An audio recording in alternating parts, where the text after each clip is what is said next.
Hi everyone. I see a lot of people talking about frayed brush pens, and of course that's always a concern when you're using brush pens.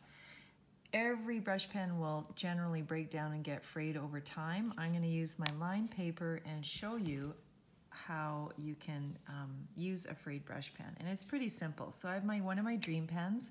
It's an older dream pen. I find that they stand up pretty well, but if you are practicing a lot, you might have issues with it breaking down eventually and softening.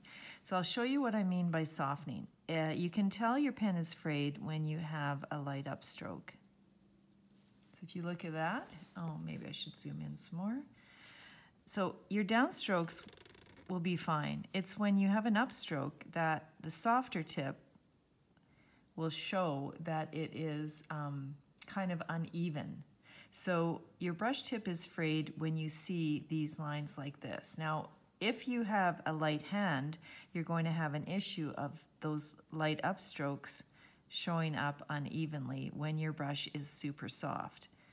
But believe it or not, there's a really simple way to get around this.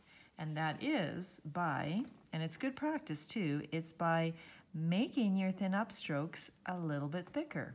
That's all there's to it. So how do we do that? We just apply a little bit more pressure. So I'll just move down. Oh, I'll just move this over here.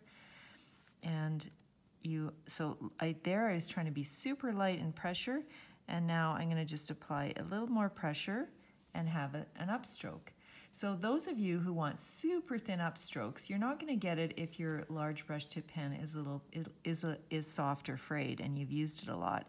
But what you can do is you can keep using it and actually gain more control over your pen by really watching how much pressure you apply and make it completely even from the bottom of the stroke to the top of the stroke.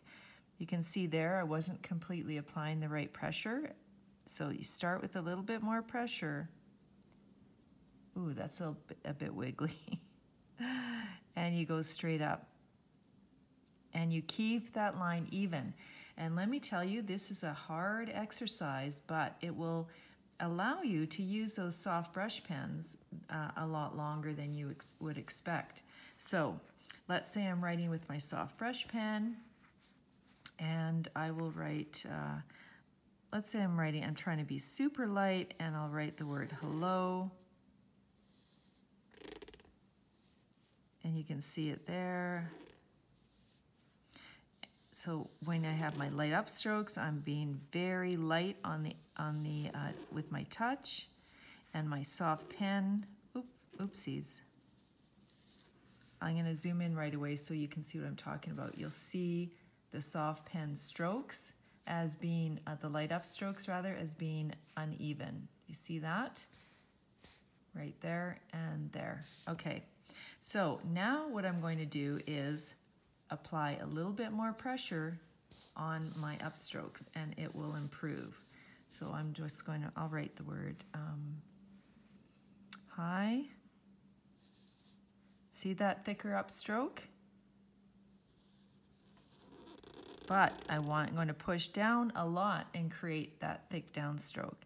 So light upstroke with more pressure, down and up, down and up. There's still a difference between my upstrokes that are thin and my downstrokes that are thick, but by putting a little bit more pressure, I'm avoiding that frayed, uneven stroke with my soft tip.